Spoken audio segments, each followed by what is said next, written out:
Customer का को relief देते हैं और पेमेंट करते हैं। उसमें इनको देना क्या था, अपना पेपर देना था। जैसे रियल एस्टेट हाउसिंग में केवल पेपर दे देना था सेबी को, सेबी का काम था। सुप्रीम कोर्ट ने आदेश दिया था, जब ये पेमेंट अपने से नहीं किए तो 31 अगस्त वाले ऑर्डर में लिखा हुआ है कि आप पैसा सेबी को देंगे और सेबी का काम है कि इन्वेस्टर को खोजेगी, उसका पैसा वापस करेगी। जिसका 25,000 करोड़ रुपया जमा करना था इनका, जिसमें मात्र 15,700 करोड़ ये प्रिंसिपल जमा किए। वो भी प्रिंसिपल टू प्रिंसिपल चलिए सर, 25 जमा करना था, 15 कर दिया है।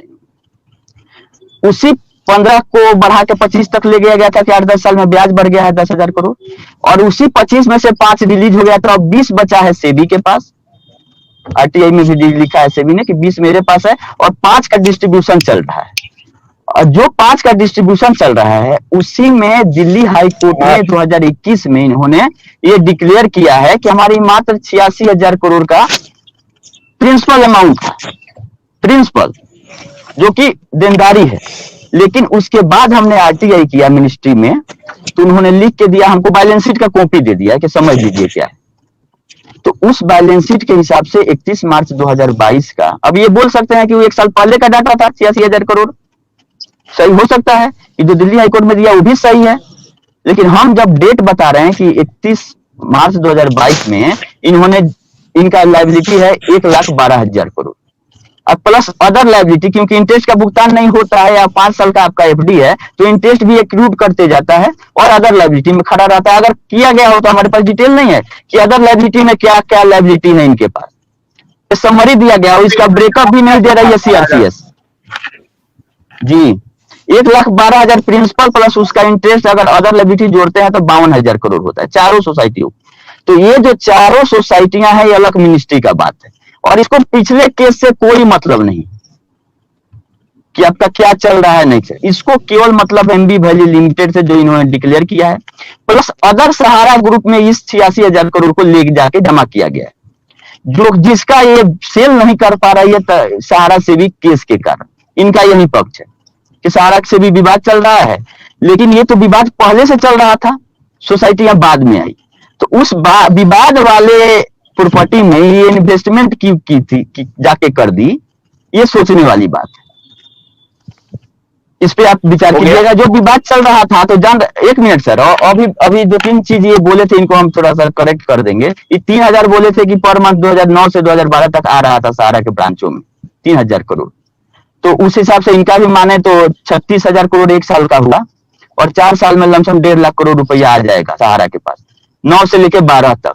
तो उसका भुगतान भी तो करना पड़ेगा, ऐसा तो नहीं है कि इनकम आ रहा है, वो तो लायबिलिटी आ रहा है और भी इंटरेस्ट देना पड़ेगा उसको। तो ये 1.5 लाख करोड़ जो इन्होंने बता दिया कि कलेक्शन था, उससे पेमेंट हो रहा था, तो कलेक्शन जो आया 1.5 लाख करोड़ इन्हीं के हिसाब से चले 2012 में, उसका भुगतान कब हुआ उसको भी ये प्रूफ करेंगे, क्योंकि अनाप शनाप चीज बोल देते हैं लेकिन बोल के फिर उसको भूल जाते हैं। वर्षों वाली जमीन पर हम पूछे थे, बता दीजिएगा 68,000 करोड़ किस पेपर में लिखा हुआ है कि उसका वैल्यूएशन 68,000 करोड़।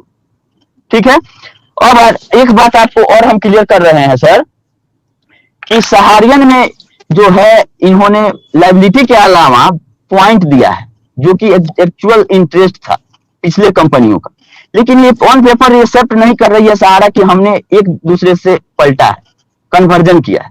इसका कहना है कि इसमें फ्रेश डिपॉजिट आया, हमने यहाँ फ्रेश पेमेंट किया, एक दूसरे से कहीं रिलेशन नहीं है, केवल पेमेंट देने में इनका रिलेशन है कि सोसाइटियों का भी पेमेंट इसीलिए रुका हुआ है कि सहारा से भी विवाद चल रहा है और कहीं कोई रिलेशन नहीं है। दूसरा चीज जो इन्होंने बोला था कि एमसीए में ये अपना प्रोस्पेक्टस फाइल की थी रियल एस्टेट और हाउसिंग का एमसीए, और इलाहाबाद हाई कोर्ट ने उस पर स्टे भी दिया था सेबी के ऑर्डर के अगेंस्ट में।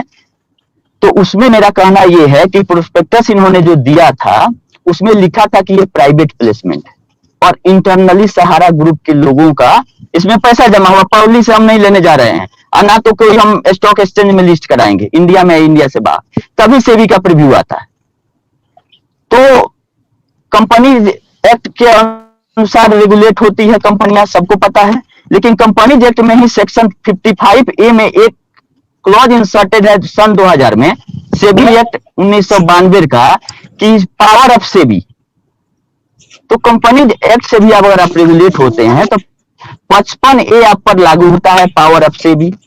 और सेबी का पावर है कि कोई भी सिक्योरिटीज हाइब्रिड हो चाहे कोई हो, अगर पब्लिक से आप लेने का इंटेंशन है आपका, तो उसमें उसका रूल अप्लीकेबल होता है, जो कि सुप्रीम कोर्ट ने भी प्रूव किया कि हाँ सेबी सही बोल रही है। हमने मेरे हिसाब से मत चलिए आप, सुप्रीम कोर्ट ने बोला था कि आप रिव्यू में आता है, और जो सेबी बोली थी वो सबसे पहले भी जो आदेश आया था वही मान्य।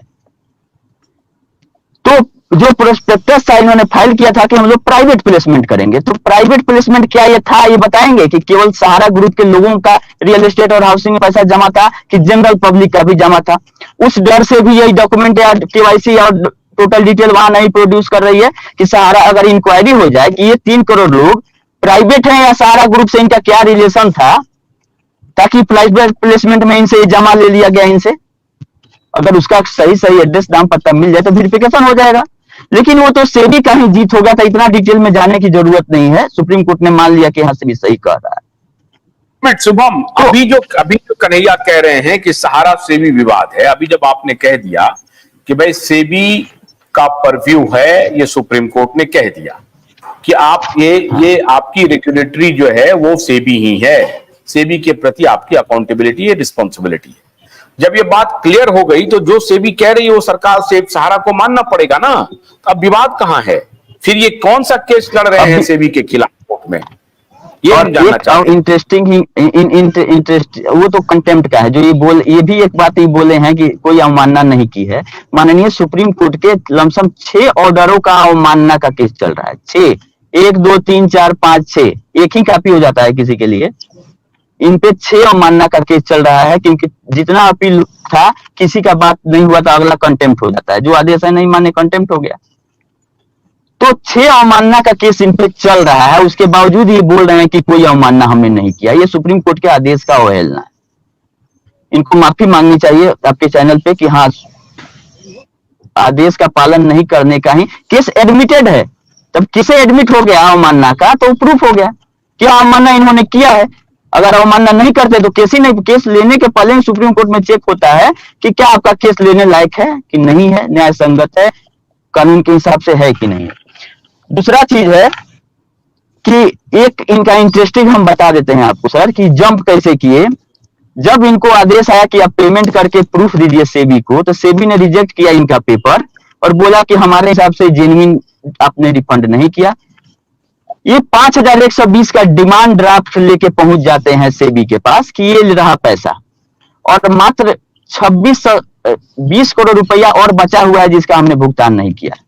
तो 5120 और 2620 लमसम 7000 कुछ रुपया, 7000 करोड़ रुपया बाकी है। बाकी जो 25000 करोड़ का पेमेंट था वो हम कर दिए।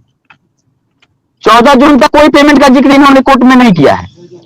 और नवंबर में जब कंटेम्प्ट ऑफ कोर्ट हो गया 31 अगस्त वाले ऑर्डर का, इन्होंने ये राग आलापना शुरू किया कि हमने पेमेंट कर दिया, जो कि पेमेंट करने का सेबी 3 साल से बोल रही थी, इनको नहीं समझ में आ रहा था। और इसको पेमेंट वहां पे गई कि ये डीडी है रिमेनिंग अमाउंट का 5120, तक सेबी ने लेने से इनकार कर दिया कि हमारा 20,000 करोड़ के आसपास का आपका ऑर्डर है 17,400 का विथ इंटरेस्ट, तो हम 5120 क्यों ले।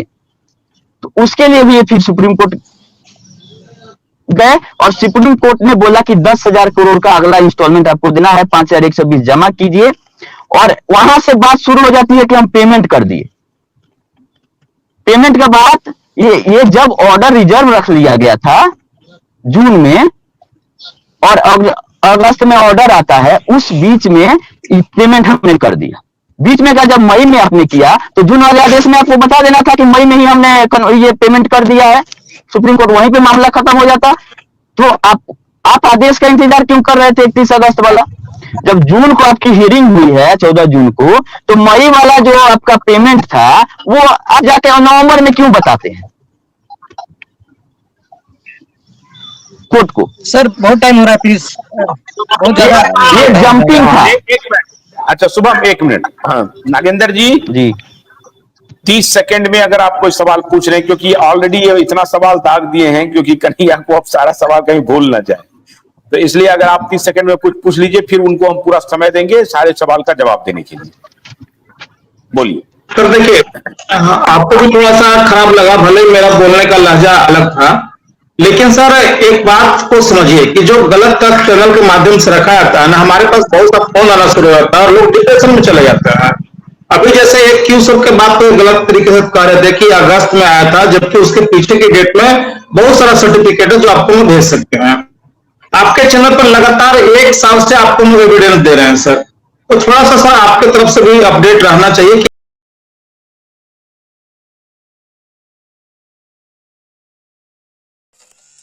गन्ने की कड़ी बुनियाद, जिसे मराठी में खुडक्या और कुछ उत्तर भारत के क्षेत्रों में खुटकी भी कहा जाता है, उसे केवल भोलानाथ का 2-in-1 बैटरी ऑपरेटेड हार्वेस्टर कम ब्रश कटर आसानी से और बिना रुकावट के काट सकता है।